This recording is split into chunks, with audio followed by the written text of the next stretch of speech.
This is the Air Conservation Commission meeting, Thursday, July 9th, 2020.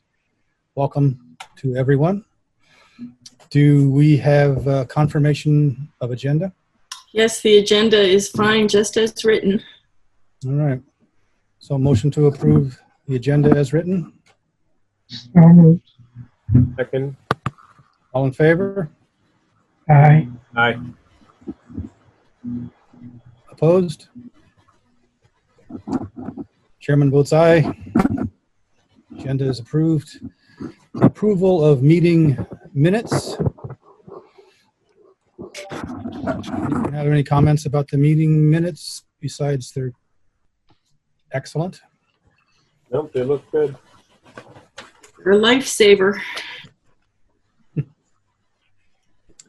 Motion to, or any discussion about the meeting minutes? Okay, is there a motion to approve the meeting minutes as written? So moved. Second. George, how do you vote? Aye. Mark? Aye. Jen? Aye. Jess? Aye. Chairman votes aye. Do we have any accounts payable? We don't have any to approve tonight. I did have to approve a couple of them on my own because we were at the end of the fiscal year and accounting was anxious to have all of our bills. So I used my meager authority to approve Jess's reimbursement for the conference. And Robert actually approved my mileage reimbursement. So, but nothing else. Okay, very good. So our first item this evening is public hearing, continued notice of intent, Ayer DPW Spectacle Pond PFAS treatment plant, DEP number 100-0443. And we have no new information. We've got a really brief update. The turtle protection language that I sent to Mark Wetzel, he approved and sent that information back to the consultant. So we're all set to go ahead and issue the orders next time. Okay.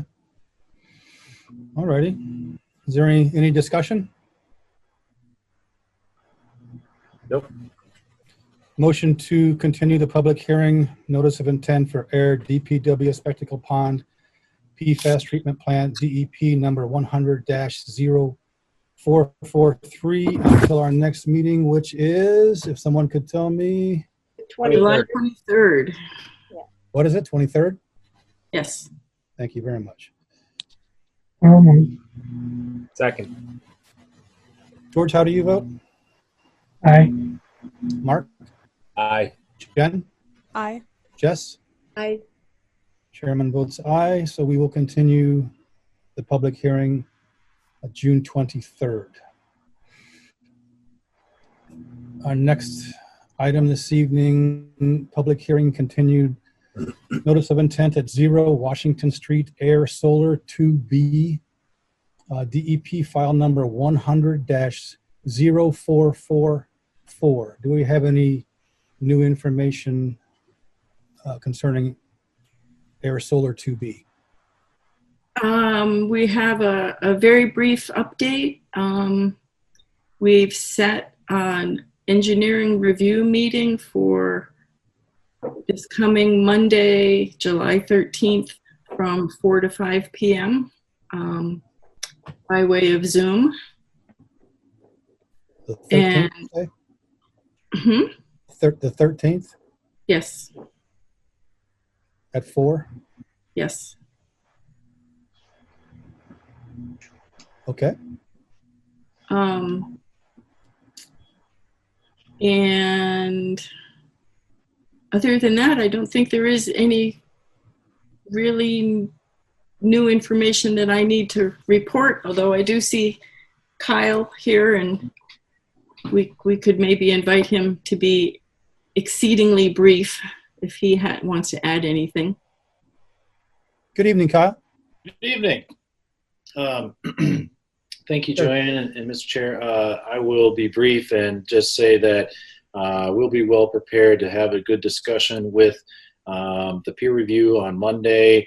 I'm not sure if we're going to expect to have NHESP comments or determination back, but that is rapidly in the works with Oxbow Associates. We have put forth a stream crossing design that is adequate, that's different from what the commission has seen so far, which changes the wall systems as well that are proposed for the driveway. Test pits have been done to verify that the stormwater works. Was a little bit of redoing of the stormwater. That'll also be discussed with the peer reviewer, but I think we're in good shape to be ready to have a productive discussion also on the 23rd with the commission. Thank you. Well, thank you very much for that information. Thanks, Kyle. And will Mark, are you able to be on the Zoom call on Monday? Yes. Okay, great. Thank you. Yeah. No, you're welcome. I wouldn't mind being part of that too if I could. Of course. Yeah. Yep, that would be fine. I think two commission members is not a quorum, so it would be great to have you there too, John. Okay, that would be good. All right. Yeah. We wouldn't be making any decisions at the meeting. It would just be getting some clarification. So. Great. Yep.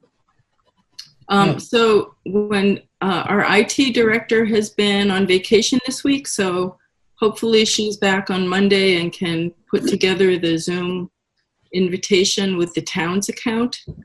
And if we need some help with that, I think APAC also can get us in on the town's account. So that invitation will be forthcoming.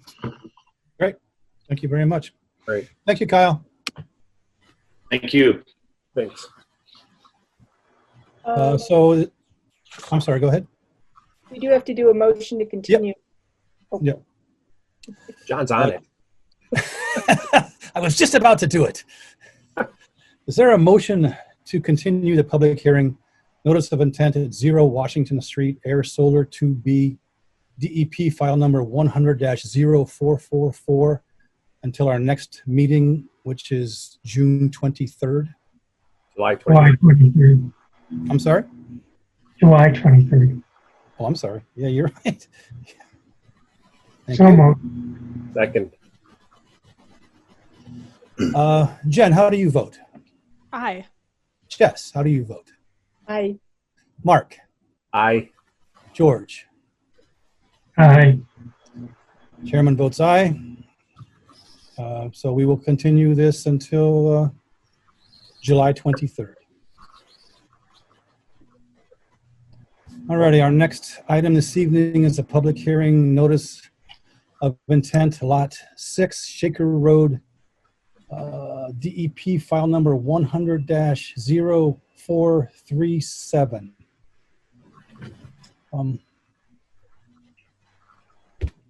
What's All that? right. We've got Neil. Neil is here, and I see Dan Aho is here. Mhm. I can share the plans if that would help, Neil. Yeah, if you want to show yours, or if I have some that are colored up, if you can share the screen with me, I can bring those up. Whatever way works for you. Well, I colored mine too. Okay. Because We can use yours. I like to color. Don't we all? Excellent. How's that? That And looks wonderful. I've got the other two sheets as well in the. Even Yep. I don't even get paid to color. I No. know I get paid to color. Adult coloring is the new wave, you know. I know. Don't tell the commission. I think you did. Oh, Yeah. right. Cat's out of the bag. Yep. Great. All right, we can continue with that, please. Okay. If you'd like, I'll give a brief presentation and then we'll return it back to you for questions. All righty. So this is Shaker Road is at the bottom of your screen there. And I don't know if any of you have been down there lately, but there's been some development on the right side of Shaker Road as you come from Route 2A. There's been some duplexes built, and those are part of the same property. This lot was saved to a later date because we are within the buffer zone. So those properties are all outside of the buffer zone, all the proposed construction. And this particular lot, we call Lot 6, which is 1.21 acres total. And as you can see how Joanne has it highlighted, the left third of the lot is in Harvard, and the right 2/3, which is 0.75 acres, in Ayer. All the proposed construction activities are in Ayer, so not in Harvard.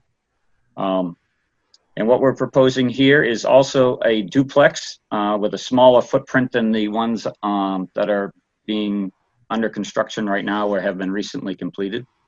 The footprint of the duplex is 1,600 square feet, and it sits just inside the 100-foot buffer zone.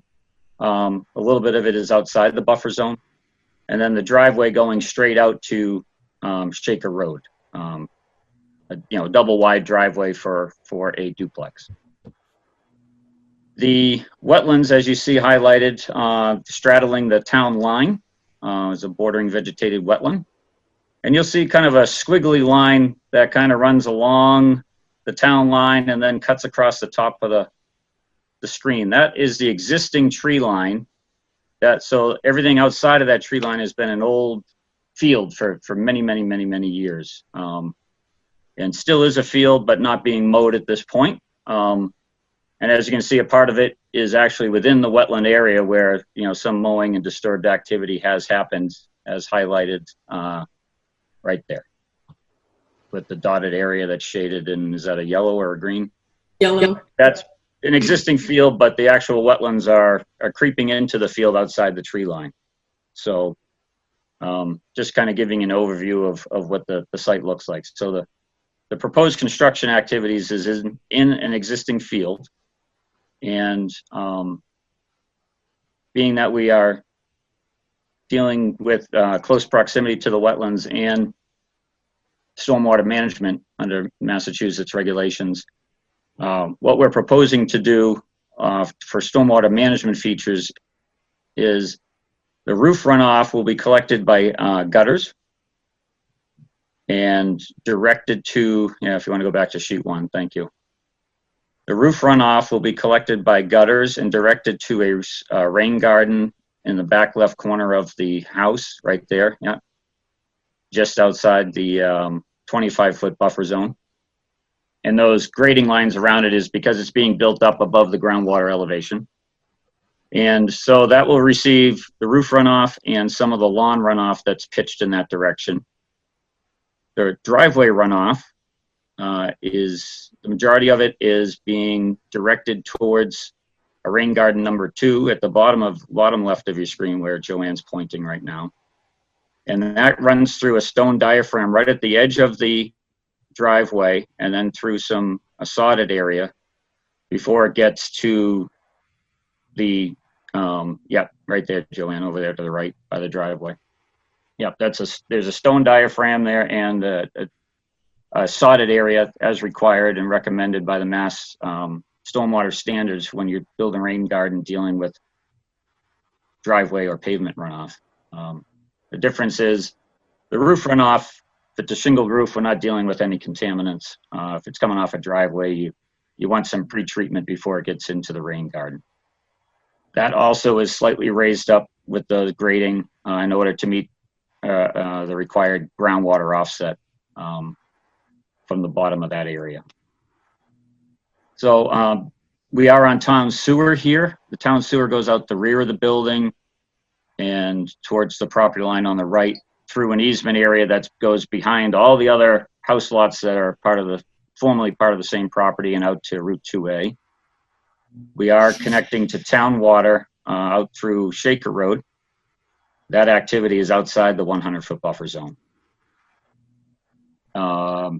The grading of the site is such that we're trying to stay as far away from the wetlands as possible. The main roof of the house and the driveway are outside the 50-foot buffer zone.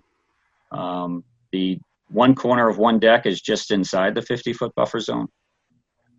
The areas that are graded around the house inside the siltation barrier, which is that more bold, small dashed line, that's the limit of work in the siltation barrier.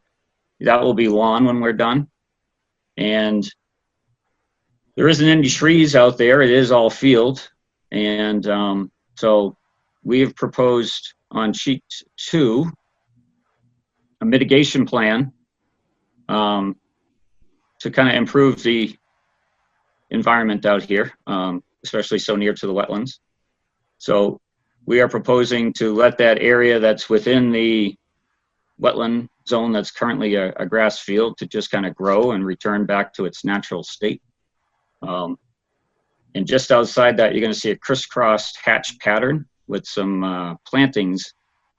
So within that area, which is the majority of it is within the 25-foot buffer zone of vegetated buffer strip. Given that it's just grass now, we're adding plantings to that area. We're adding, let's see.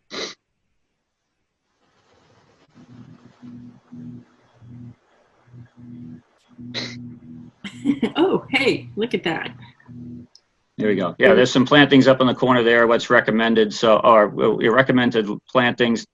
So we have, let's see, 27 plantings that are going to be proposed, a variety of trees and shrubs. The larger symbols are the trees, which will kind of demarcate right along the outside of the wetland buffer zone, and then some shrubs speckled in there as can be seen. And we're offering this mitigation for a couple of reasons. Obviously, we're doing a lot of disturbance within the 100-foot buffer zone. And we're just, trying to make sure that we're creating a valid buffer zone of vegetation between the occupied area and the wetlands for added protection of that wetlands.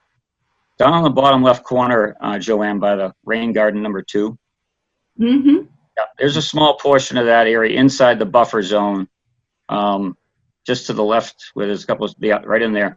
That area is in the 25-foot vegetative buffer zone. It's just going to be grading, some added fill for the rain garden, which afterwards will be,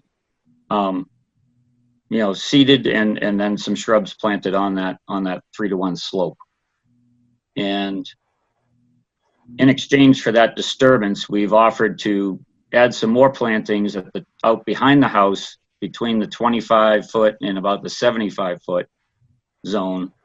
You can see we extended the plantings outside the 20-foot to kind of create some more wooded area and some more vegetation in the back of the property where it's not going to be too used. Plus, as you can see, the Neshoba condominiums are in the back, so we're trying to keep as much vegetation between our property and theirs because they're pretty overwhelming back there.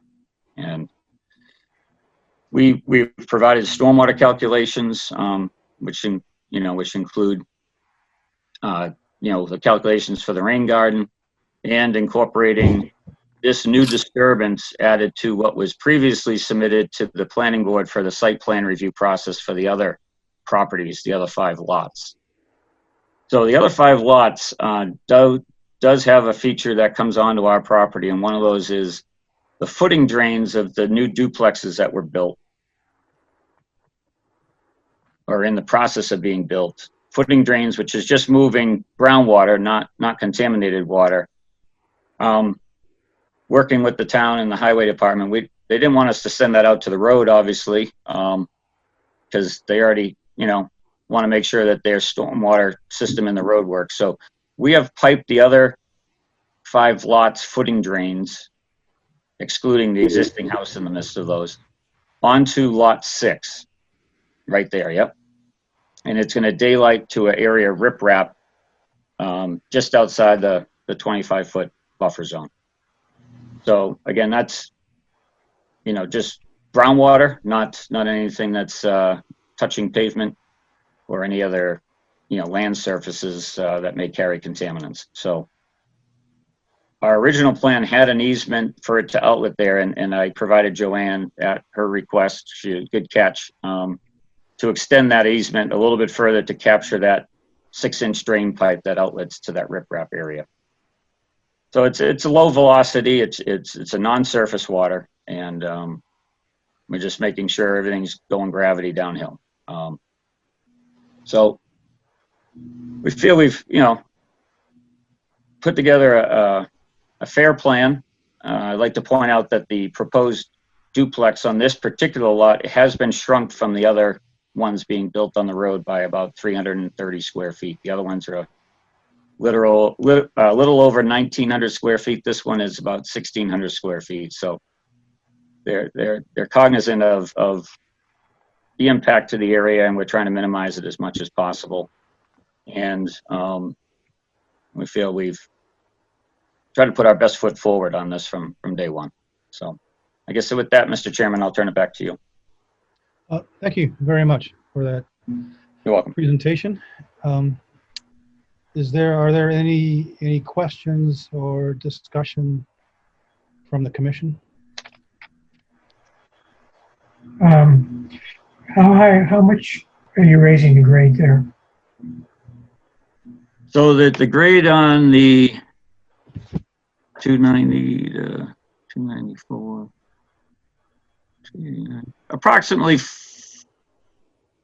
4 feet. Yeah, 295 is sitting over the 291 behind the house. That comes around a little bit to the 289. We have a retaining wall on each side of the duplex because the driveway is a garage under, so there's not as much fill in the front. That the fill is more around just to the side and the rear of the property, or the rear of the dwelling. So the most is about 5 feet, in change. Okay. You have any questions, Jen? No, I don't think so. I'm still scrolling through, but it looks good. How about you, Mark? So the foundation drains, you mean like the sump pumps and stuff, right? That's what's going to be draining off into that riprap? Well, we don't put, if it's new construction, we don't put sump pumps in the basement. We've set the basement elevation quite near groundwater, but around the footings, they put a pipe in stone around the footing of the structure to capture any groundwater before it even gets into the basement. So it's moving it from outside the foundation, not from inside the foundation. That answer your question? Okay, yeah. There's no sump pumps. It's all by gravity and stone and just capturing the groundwater in these pipes and finding a place to daylight it. Okay, There's, so by gravity. Reiterating that, I guess from what you said, I must not have caught the very front part of it, but so it is higher elevation all the way at 2A, and it eventually comes and grades down all the way to the wetlands then, basically? Yeah, the pipe will daylight outside the 25-foot offset from the wetlands right in there, yeah. Right, but I guess what I'm saying is the lot 5, lot 4, lot 3, lot 2, lot 1, those continue in higher elevation, so it's all just gravity fed, you're saying, right? Correct. Yep, it's all by gravity, no pump. Okay. Jess, do you have any thoughts? No, it looks pretty good to me. Okay. I have a question about what's going to prevent the homeowners from encroaching on the wetlands as far as dumping and expanding out that way. It's a good question. I mean, that's why we certainly propose the plantings to kind of create a vegetated buffer that will bring attention to it. I guess, if the commission would like, there's certainly other options of maybe putting markers out there along that proposed vegetated buffer strip that I have hatched out there with markers with no dumping or no grass clippings in that area. That's certainly something that could be done. Yeah, Well, we have those signs, and it's just sort of a question of, I think, how many do you want to put along that edge. I could space them every, I don't know, 50 feet or so. It wouldn't be too many, maybe a half a dozen of them. Yep. I think that would Joanne, do be. you have any? I just wanted to ask Neil about the technical comments that DEP issued when they issued the file number. Yep. I'll read them to you all. Proposed conditions appear to represent an increase in peak runoff rates over existing conditions. It appears the project is part of a subdivision which will result in the creation of the equivalent of 9 or more residential units. If this is the case, the project should demonstrate full compliance with the Massachusetts stormwater standards. Right. And I wasn't able to talk to Mark Wetzel this week because he was on vacation to see where the stormwater situation for this project stood. Okay. Well, we went through their process originally for the other lots because it was the development triggered stormwater management. So we had submitted drainage calculations to the planning board during that process last year. And this is just kind of piggybacking that environment because at that time we weren't proposing anything on this particular lot. So with the proposal, if we hadn't done anything on this lot, we were just slightly higher than existing conditions the first time through, which the planning board was fine with because it was nominal. And actually what we're proposing now, we are actually improving those numbers with even with the development, because we are adding all these new plantings in the rain gardens. We actually improved our numbers from what was previously approved by the planning board for the other lots outside of the buffer zone. And in the stormwater standards, Massachusetts, was when you have C and D soils, they recommend that you meet the maximum feasible compliance. We have high groundwater and we have, what do you call it? Very dense soils. Dense soils. So there's slow percolation soils. So when you're dealing with those sites, we feel like for the 2 10-year and 100-year storms, I provided all those calculations. When we submitted this in 2019, just for instance, on the 2-year storm, we had a 0.54 cubic feet per second calculation. And the pre-development was 0.45, so it was an increase of about 1/10. With this new incorporation of Lot 6 and the new features that we've added, we've reduced reduced the 0.54 down to 0.51. So now we're only a half of 1/10 above pre-existing conditions. And then on the 10-year storm, the pre was 1.04 CFS. In 2019, approved by the planning board, was 1.28. And now we're down to 1.21. So again, we've increased that or improved that with this development. And then on the 100-year storm, the pre-development was 2.25 CFS. The previously approved was at 2.83 in 2019. And then we've cut that back down to 2.67. So the changes are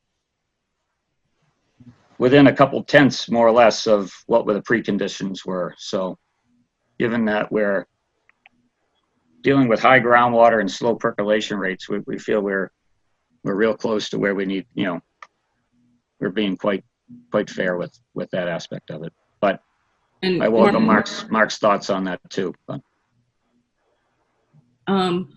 yeah, I would like to just double check it with him when understood. he gets back.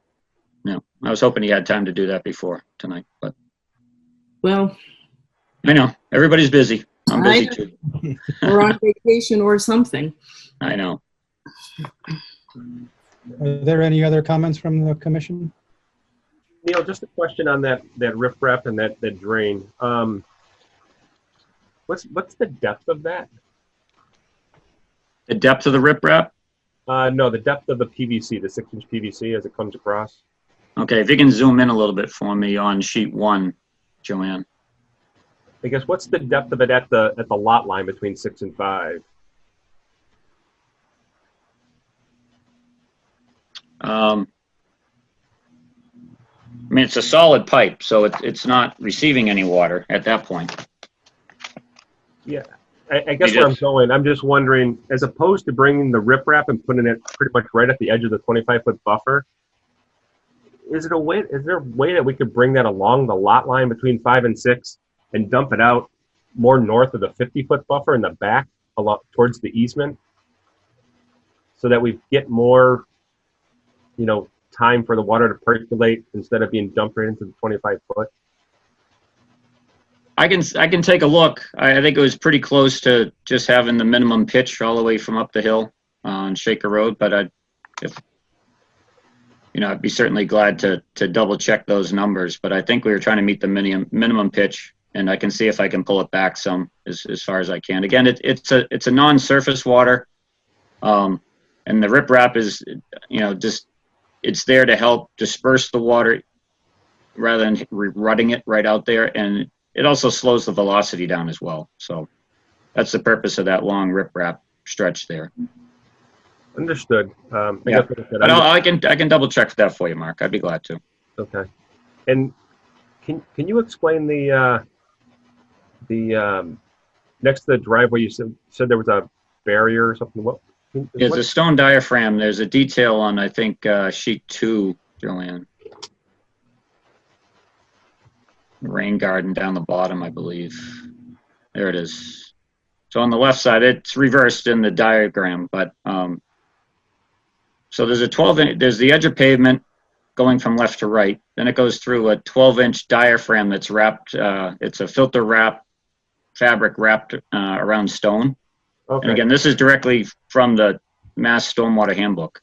Is that similar to what you're doing over on Wright Road? Correct. Yep. Okay. I just didn't understand it from the picture. I thought it was flat. I didn't get it. So okay. Yeah, it pitches. The driveway's going to pitch towards that stone diaphragm, and then there's that grass filter strip, and then it reaches the rain garden. Okay. Yeah, exactly what we proposed over there on that other project most recent. Okay. All right. Thank you. Any other comments? Your inset on the lower left. It says, I don't know if you know it, but it says grinder pump, not grinder pump. Oh, spelling error. Should we send a copy of this to the Harvard Commission just for their information? I'm one step ahead of you. I spoke with Liz on Tuesday about this, and I sent her a copy of the plan. And she said she would get back to me if her commission had any comments.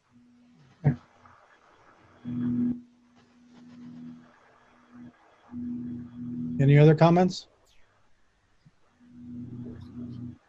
No, I think I'm good now.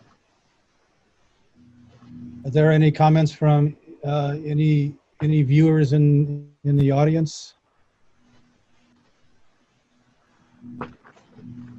No? So we should continue this until our next meeting, so Mark Wetzel has an opportunity to weigh in. Yes.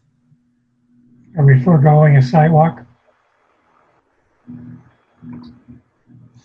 Are we foregoing a sidewalk? Well, that's a very good question. I honestly would be willing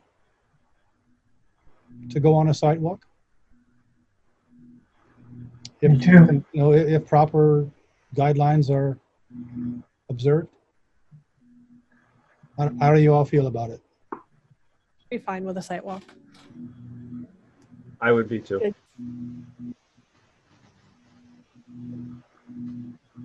Jess, how do you feel? I'm fine with the site walk. It's like, okay. So, Joanne? I'll go and just stay really far away from everybody. Yep. So when can we do this?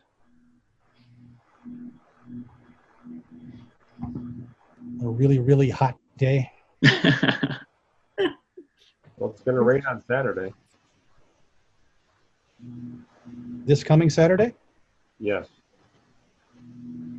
Can Maybe. everyone do that? Can do. What's the date of that, Mark? The 11th. At 9 o'clock, 8:30. 8:30, 8 o'clock. 8:30. 8:30. They're predicting a tropical storm that day. They're predicting a what? A tropical storm? Yeah, Bring your Well, it'll rain. be cooler then. Well, you know, most of the storms have been missing us, so if we schedule the site walk, that would actually bring rain to the area. That would be helpful. Yeah, we could do a backup date the following Saturday, I suppose. All right, so why don't we schedule for this coming July 11th, 8:30. We can do a site walk. And it'd be nice to see you all anyway, even at a distance. And John, you mind making the call? As you know, if you look out the window and it's like torrential rain, you say calling it off. Let us know. Yep. Okay. Mr. Chairman, can I will send Joanne my cell phone number, so Sure. you could let me know if you're going to go or not. If you Okay. could give me about 45 minutes, because I live in Ashby, so. Well, okay. I think it's going to be, we're going to do it unless you hear from us that we're not. Right. I'm just saying, if you decide to cancel, just, if you could, I'll give Joanne my cell number. You can just let me know. Okay. All right. All right. Great. Thank you. Yeah, we save you a long drive. Yeah. All right. Very good. Okay. Excellent. So I'll make a motion to continue the public hearing of Lot 6 Shaker Road, DEP file number 100-0437 until our next meeting, on July 23rd. I'm Second. Jess, how do you vote? Mark? Aye. Jen? Aye. George? aye. Chairman votes aye. Motion is approved. We will continue on the 23rd. Excellent. Thanks Yeah, for your thank you very time much. tonight. Really appreciate it. Oh yeah, thank you too. All right. Good night. We'll see you Saturday. See you Saturday. All right, our next item this evening is, how are we doing for time, by the way? We're not doing well at all for time. Not doing well, okay. No. Alrighty, so our next item this evening is public hearing, abbreviated notice of resource area delineations at Off-Right Road. Are we calling this Stratton Hill? Yes. Okay, Stratton Hill. DEP file number 100-0455. And we received a big packet of information about the ANRAD. Any comments about this? Well, we've got Seth from Dillis and Ducharme here with us. Good evening. Good evening, Seth. Be happy to run through a brief overview of the site if time allows. If it's brief, please. I will keep it brief then.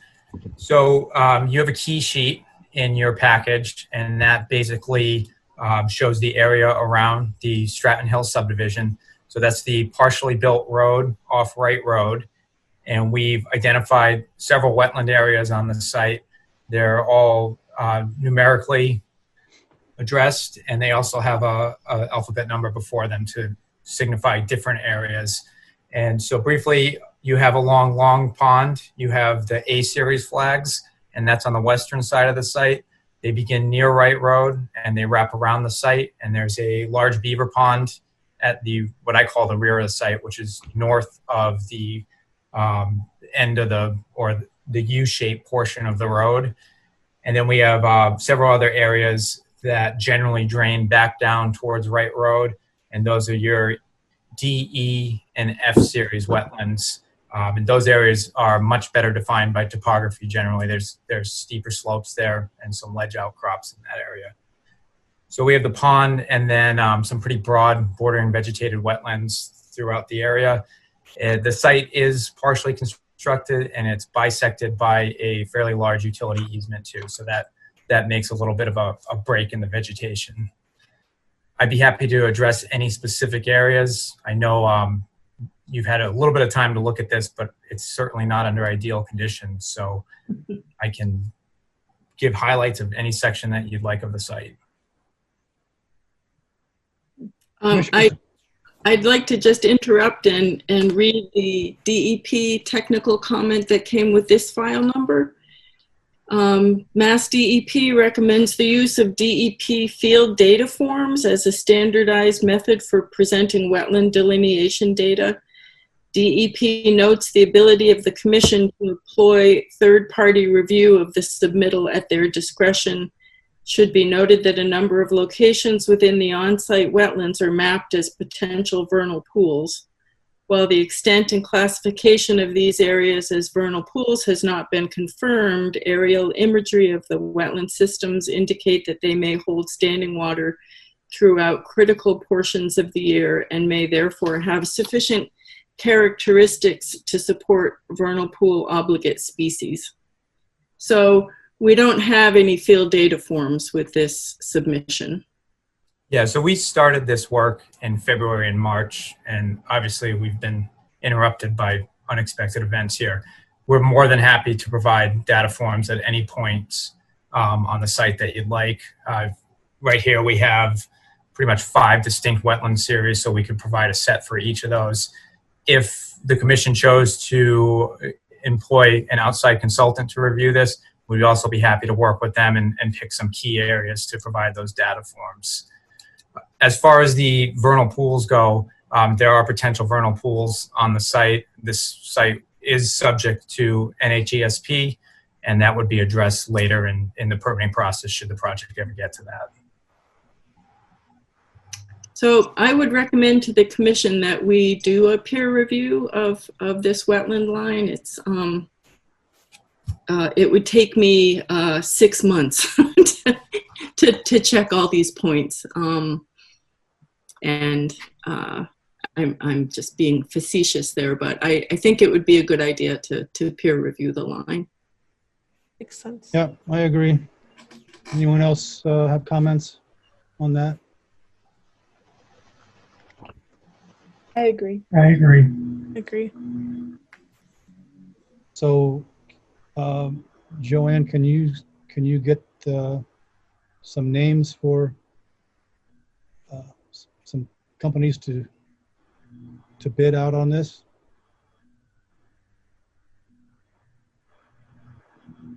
Looks like Joanne's screen is frozen. Oh. Well, Nope. okay. Can't hear you, Joanne. Joanne's muted. There you Not go. for long. There you are. Long.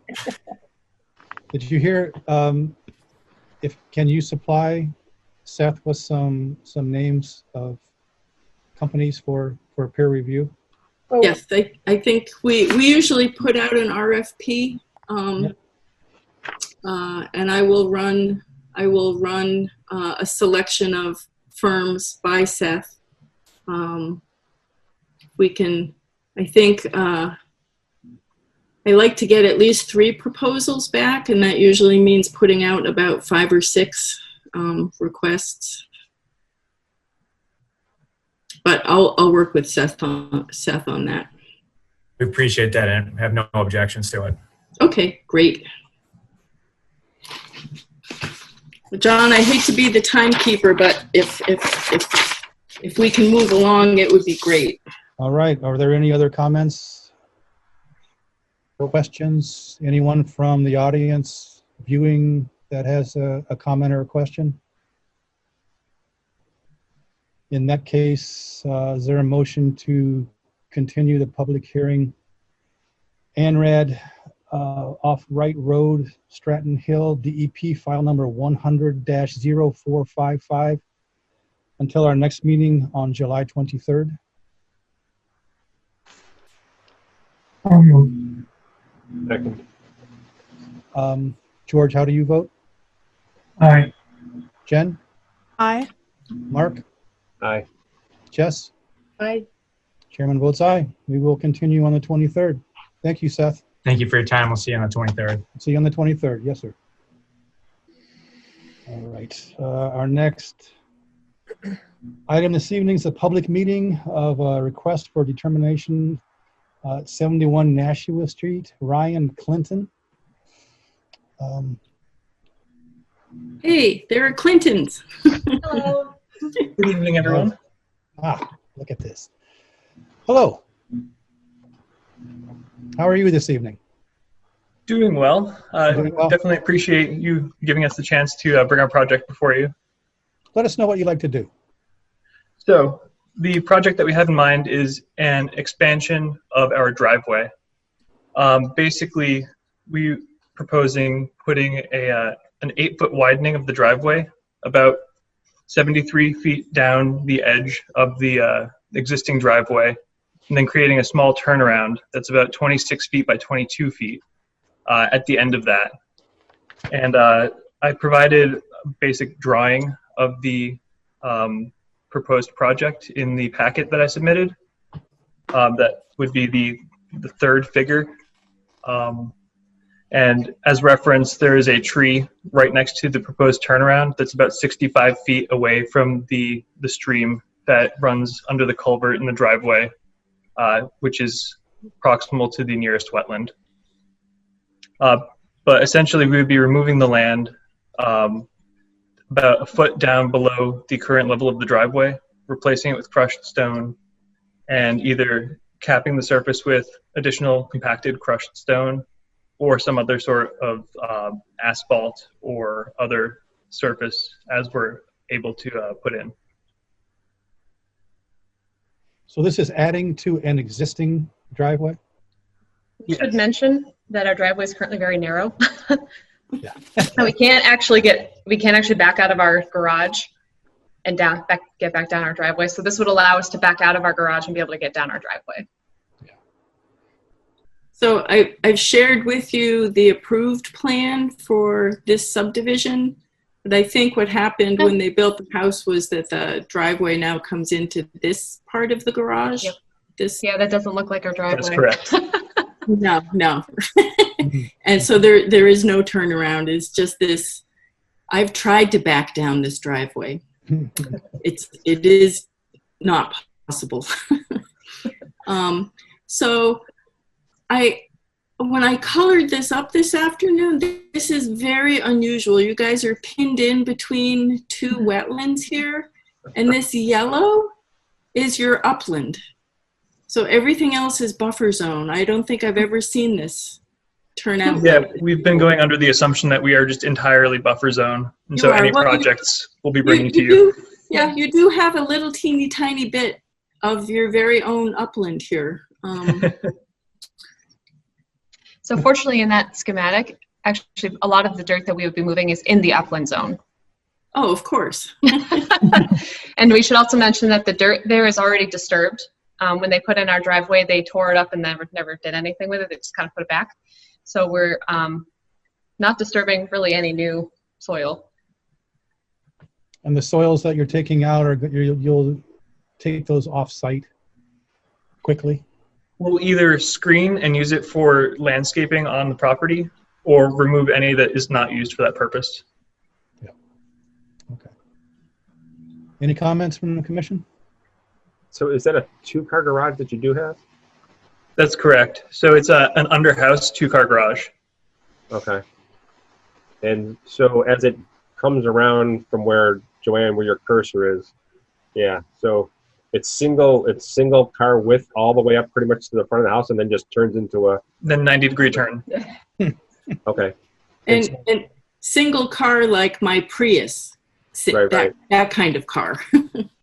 So where's the additional width going? I guess now I was really concentrating on this, trying to figure that out, but now you're saying it's totally different. So where's it going? I think it's right around the clearing limit line. It's towards the clearing limit line. Yeah. And how far out towards the buffer zone on the left? Or not the buffer, but I mean the wetland edge, sorry, the blue line. This one? So Yeah. from the corner of the house, the Yep. full length is about 95 feet. And at its closest to that stream, near the culvert that's colored in pink there, it's about 65 feet.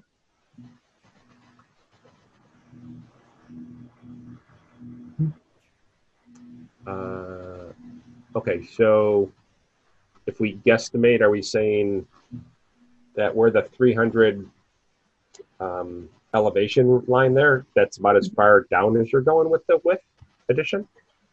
Or is it Probably further about there. Roughly. Yeah, it's somewhere between there and like there's another little 300 contour line just to the right of that. It's right around there. Okay. Included in the packet, I also overlaid the proposed area on the GIS map, which might show a little bit as well. Okay.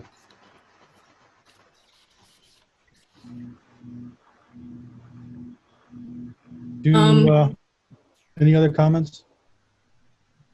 Being the neighbor and familiar with the driveway, it really is, this is necessary almost for their safety. It's especially with the snow and everything in the winter, it gets a little scary. It's complicated. Yeah. Yeah, and I would recommend that this is a completely reasonable project. Definitely. Do we want to forego a sidewalk? Y'all can come visit. I'll make coffee. Right down the road. Well, Joanne, you've been there? I've been there, although it would be good for you guys to see it. We could add it to our site walk Saturday, unless we get washed out. So what do you think, 9:30? Well, if we're going to start at 8:30, we should be able to be over here by 9. By 9? Okay. So unfortunately, we will not be here this weekend, but you're more than welcome to come walk the property. All right. All right. All righty. anything to get out of making us coffee, huh? All righty, let's do that. Let's do a site walk at 9 o'clock this coming Saturday, and we'll take a look. Fantastic. It's always nice to put eyes on it. Absolutely. Okay. All right. Thank you for your time. Great. Thank you very Thank much. you very much. And we won't see you on Saturday, but we will be there. All right. We'll look forward to hearing your feedback. All right. Great. Thank you. Hi. Appreciate it. All right. Next item this evening is a public meeting, RDA 3 Trevor Trail. Do we have... We have our applicant, Rob. We have an applicant? Is with us. Yeah. Great. So is it Ryan or is it Rob? Rob. It's Rob. Okay, I see Ryan on the... No, it's Rob. I'm here. Let me Okay. Next line down. Good evening. There you go. Good evening. So, can you tell us, please, what you are proposing?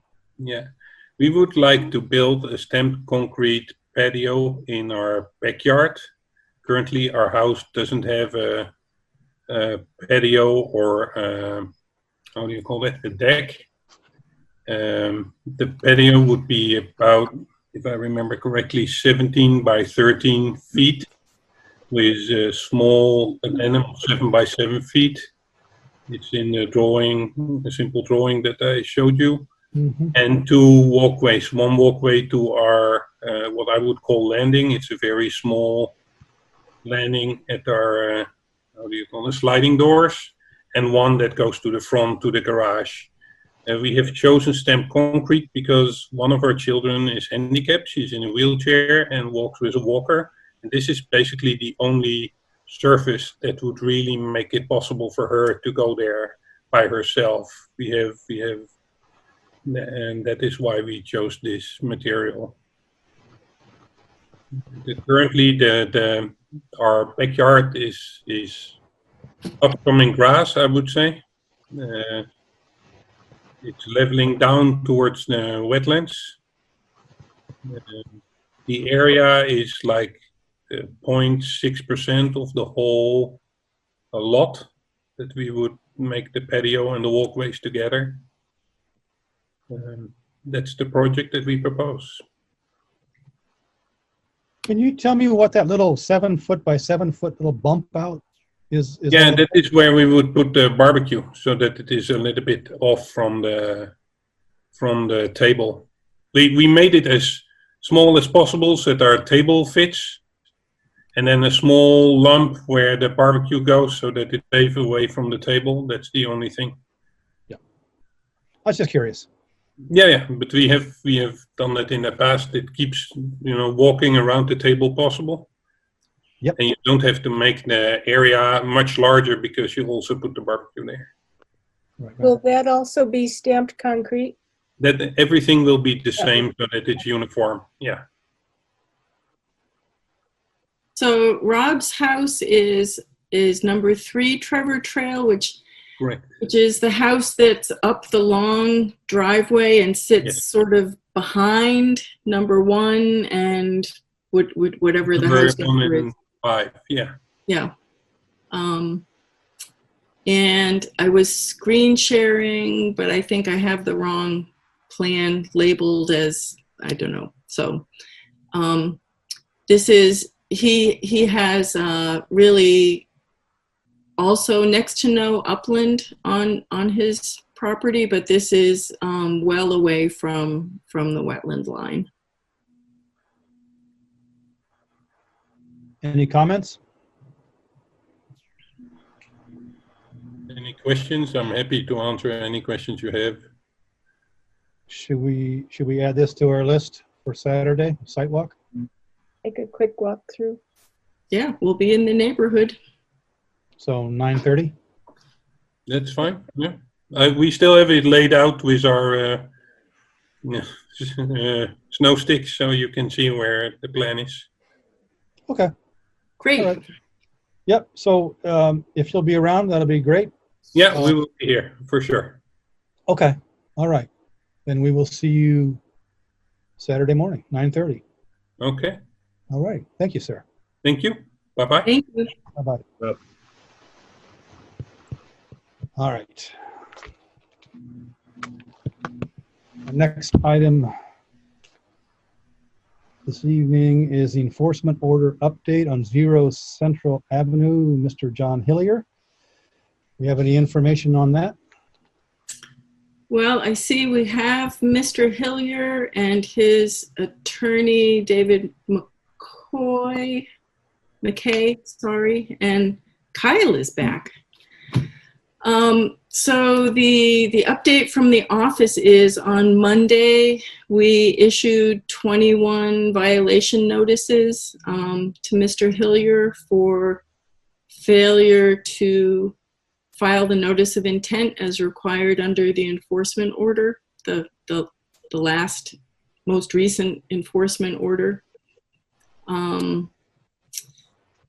And I've been in contact with Attorney McKay, provided him with some information that Jess pulled together and other information from the office. Kyle let me know in an email that Mr. Hillier has engaged GPR to what sounded like eventually file a notice of intent. And I think that's the update as far as I see it. So, Mr. Hillier, how are we coming with the notice of intent? Good evening, sir. Mr. Chairman? Sir. I'm not sure if Mr. Hillier is on the line. If I don't see him on the screen. I'm Dave McKay from Myrick O'Connell. I represent Mr. Hillier. Yep, I see him on the screen. Okay, I didn't see him on mine. So, well, first I want to, we've got Kyle and Mr. Hillier here as well, and I want to thank you for the opportunity to be heard on this matter this evening and to address the commission's concerns. I also want to, and I extend that thanks obviously to you, Mr. Chairman, and to the rest of the commission. I also want to specifically thank Ms. Kristoff for pulling together the documents that I had requested. I had sent in a letter shortly before the commission's last meeting, and the materials that I requested were promptly provided to me on July 1st. I have had the opportunity since then to go through those materials. Mr. Hillier has provided me with some additional materials as well, and I spoke with Mr. Burchard as well. So I just wanted to make a special thanks because you folks have been very helpful in terms of giving me some background, because I'm completely new to this matter, hadn't previously been involved. So I appreciate that. I do understand, and having gone through everything, I understand the commission's concerns, and Mr. Hillier and Mr. Burchard and I have discussed that at some length. It is our intent to file an NOI. Mr. Burchard has taken the laboring ore on that. Much of it has been provided. The one significant issue that prevents us from essentially filing that immediately is really an issue on my plate, and I suspect that that I believe I saw in the minutes somewhere that this issue has come up, but perhaps I can be a little bit more specific about it. So the deed to this particular property is burdened by a number of restrictions and easements relating to the abutting railroad, which was the original grantor of the deed. And one of those has to do with preservation of the drainage on the property. And so I just got the deed this afternoon. I have reviewed it, but that was the one piece that was kind of outstanding that I wasn't sure exactly what we needed to do, because I hadn't seen the deed language yet in terms of making a specific reference to that in the NOI, and making sure that we reserve and request from the commission sufficient authority to do the maintenance of the drainage that we need to do in order to satisfy both our obligation, well, essentially our obligation to the railroad, but also not do that in a way that gets Mr. Hillier in trouble for doing work in a resource area. So it's our intent to address that specifically in the NOI, so that you folks have an understanding of what, to the extent additional work to the extent that we need to do work to maintain the drainage there, that you know and we know what we're allowed to do and what we're not allowed to do. Having said that, the NOI doesn't anticipate doing any additional work or any additional project at the property. And we understand that if any other project is going to happen, that we're going to need to come back to the commission and file an NOI for that work, to the extent any of it involves a resource area. So we have that understanding. I suppose it would be helpful if the commission has other thoughts as we put the finishing touches on the NOI. I'd be happy to take those. And I guess I'll just close in saying that, you know, our only request in filing the NOI is that, and we're prepared to file that in advance of the commission's next meeting, and that the commission agree not to ratify the tickets that have been issued up to this point, not issue any further tickets, my understanding is that those have been filed with the Ayer District Court already, and so that, subject to our actually filing the NOI. We know we have to do that, but if the NOI gets filed, that the commission will agree not to ratify those previously issued tickets, and to the extent we need to file a dismissal with the Ayer District Court, that happen as well. And the last thing I'll say to that is that we fully understand and recognize that if we don't honor the commitment that we're making to you this evening to get the NOI filed, we understand that the commission will move forward with its enforcement actions, and we'll have to deal with that accordingly. And I say that not to suggest that we're not going to file the NOI, because we will, but just to impress upon you that we understand that this needs to happen. Well, we appreciate the fact that you are dealing with this in a timely fashion, and it's good that you're going to file the NOI. I think what we would like to do is to continue issuing the tickets, and we can choose not to ratify all of them.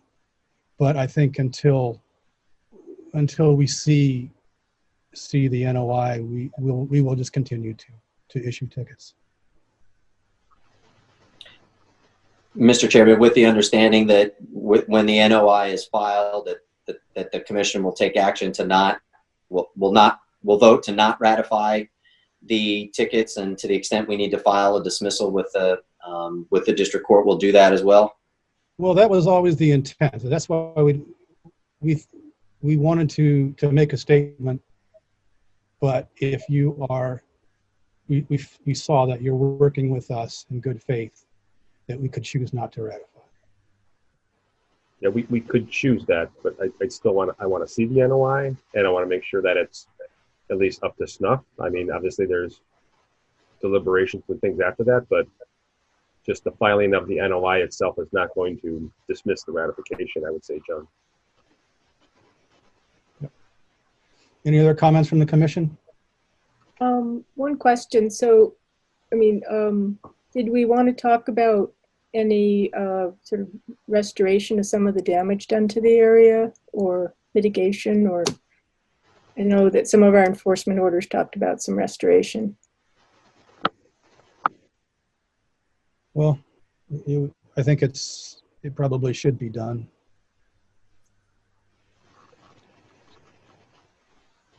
I'd be willing to hold off on the restoration requirements. Obviously, continuing to issue the fines until we see the NOI. I agree with that. George, how do you feel about that?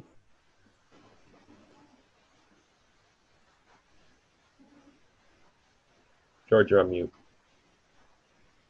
George? Yeah, I agree with that. You agree with that? Okay. And Mr. Chairman, may I address that issue as well? Please.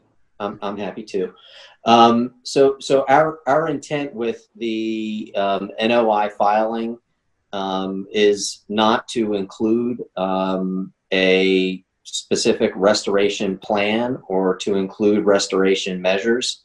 My understanding is that that the work that was done at the site, while it was certainly done without having previously filed an NOI, did not negatively impact any resource area, did not undermine the drainage in that area, and I'm not aware of any adverse effect from a wetlands perspective with regard to the work that was done at the site. So it was not our intention to include a restoration plan for the property.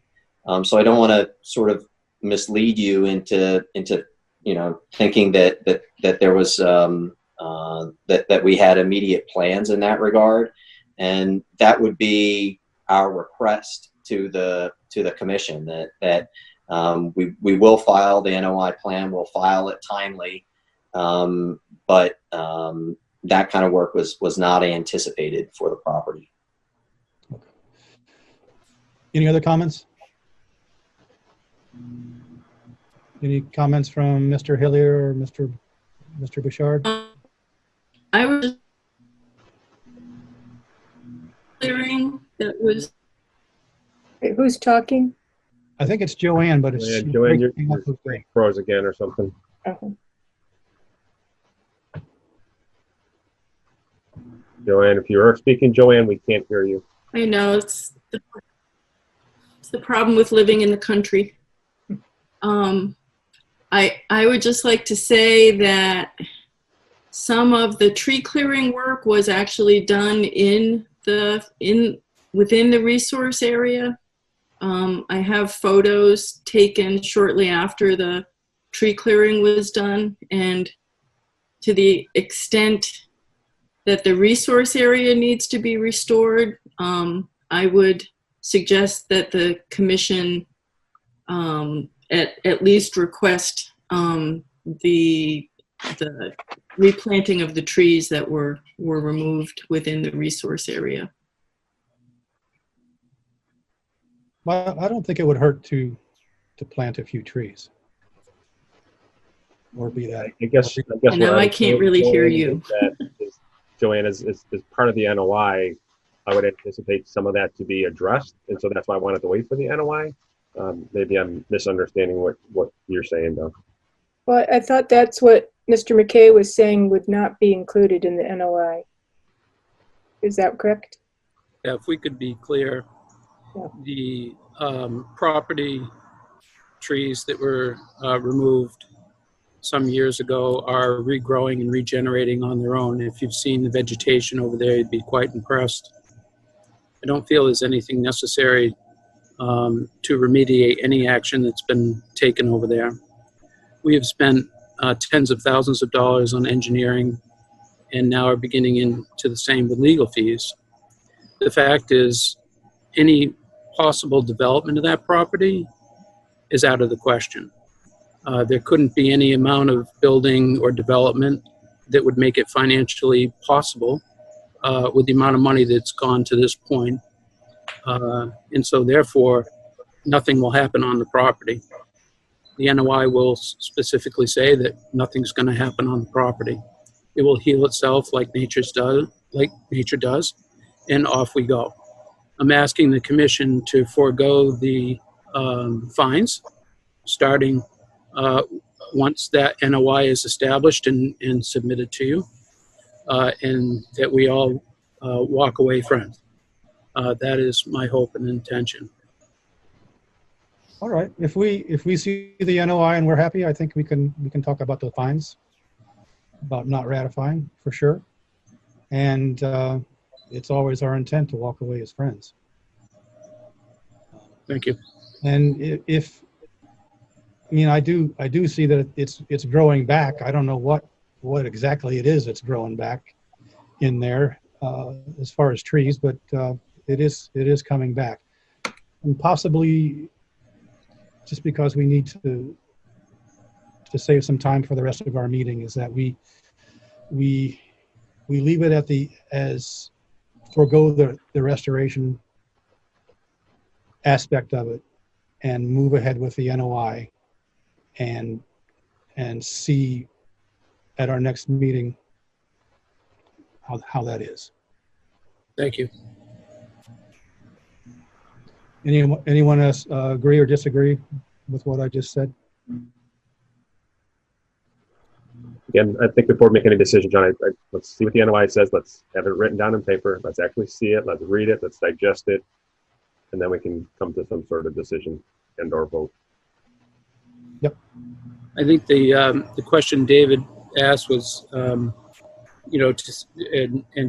point out that to my point that the NOI will say that nature regenerates itself, and that's what the intent is.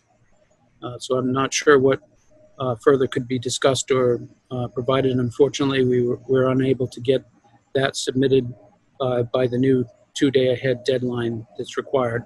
Otherwise, you'd have papers in front of you tonight. And we're all very disappointed that didn't happen. So to bring this on for another couple of weeks, understanding that the fines, providing the NOI is provided, as we say, to do nothing, that the fines would go away. Mr. Chairman, Yes. I don't know if the commission has seen the condition of this property. I walk up to the train bridge weekly and look down over it, and I think before you even consider the possibility of waiving restoration, after the notice of intent is filed and you do a site walk, I would just ask that you hold off on making any commitment relative to restoration until you've seen the property. And I would ask John also, when you do that you please consider that I spent thousands of dollars removing railroad ties, brake calipers, oil drums, fuel cans, railroad spikes. The list is endless, and dumpsters when I bought the property, clean it up. And it seems interesting that the Conservation Commission takes no knowledge of that. It's a piece of land that within a year or two, when you walk up that sidewalk, you won't be able to see it. The trees are going to regenerate. Okay. So and I guess, you know, having sort of, I recognize the history and of how the commission got to where it is, and I don't make light of that at all. Having said that, you know, this is a new matter to me, and I have jumped right into this. I've talked with John about it. I've talked with Mr. Burchard about it as well, and I think we've come in good faith. I certainly have come in good faith to meet the commission's request that an NOI be filed. And having done that, I think we are looking for the comfort of knowing that if we hold up to our end of the bargain and file the NOI, that the commission will in fact dismiss and not ratify the tickets that have previously been issued. I understand the commission's position with respect to continuing to issue tickets until we've actually filed the NOI as we promised to do. But we are looking for the comfort of knowing that if we follow through with what we promised to do, that won't incur fines or penalties for Mr. Hillier, and that is pretty important to us, given the resources that have been put into this, and given the reality of what's going to be possible at the property once we've sort of taken this step of you know, having this resource area noted. You know, it really does affect the future use of this property, and that's, you know, that is a large detriment to Mr. Hillier, but it is what it is, and we recognize that. But sort of having done all that, it is our request that we get that level of comfort, so that we know that if we follow through with our end of the bargain, that will resolve the fine and penalty issue. And that's part of the reason why I was trying to be specific with the commission in terms of, or as specific as I could, in terms of what the NOI would say and what it wouldn't say. I didn't want to sort of pull the wool over your eyes and then have you surprised later that the NOI didn't address an issue that you thought we should address. Okay, well, we appreciate that. So you will have the NOI to us before our next meeting, I'm assuming. Yes. Okay, Yes. very good. And at that point, we will review the NOI, and we normally do a site walk. So at that point in time, we can schedule a time to come down and put eyes on the property and make our decision then. Just for the record, Mr. McKay, this is the first time we've ever issued tickets. So as our chairman has said earlier, our intent was to get some compliance on this property, not to raise a big sum of money. So meet us halfway, I think, or meet us all the way. But yep. Well, I appreciate that, and thank you, and I'm glad to have had the opportunity to appear in front of you, recognizing it's the first time that I've done that. And I hope that the filing of the NOI is what you were looking for. And we're happy to accommodate that and recognize that. It's if that's going to result in a position for the commission that some fines or penalties are due, or that site restoration is required. I just wanted to be candid with you that is going to be a problem for us, just from and not because we're trying to be stubborn about it. It's just a resource question. Okay, all right, we appreciate that. So we will hopefully have some information and we can have a discussion at our next meeting. Thank you. All righty. Thank you very much.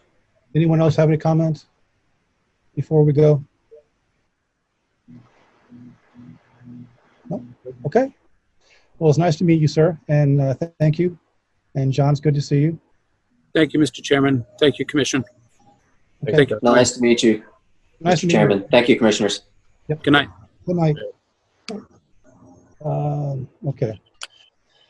Next action item, discussing ranking of applications during a pandemic state of emergency.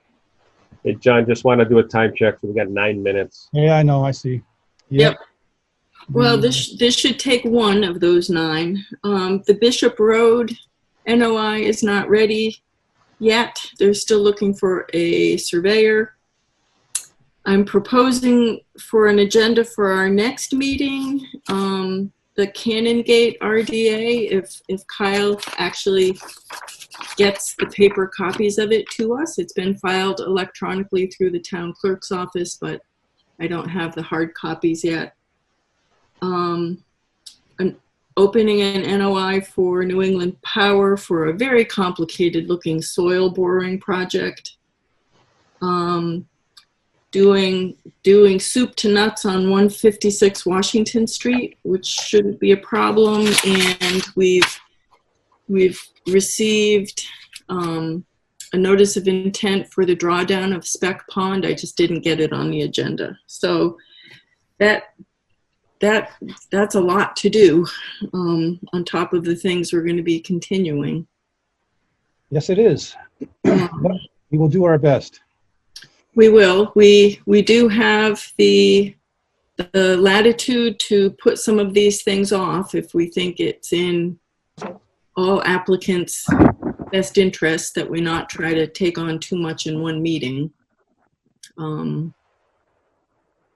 John, I think during the week you and I can kind of parse that out a little bit. And perhaps even make an inquiry as to whether on occasion we could get an extra half hour. Yeah, that's not going to happen. Okay. You guys can talk to Robert about that, but I think it's a shared 90 minutes conversation.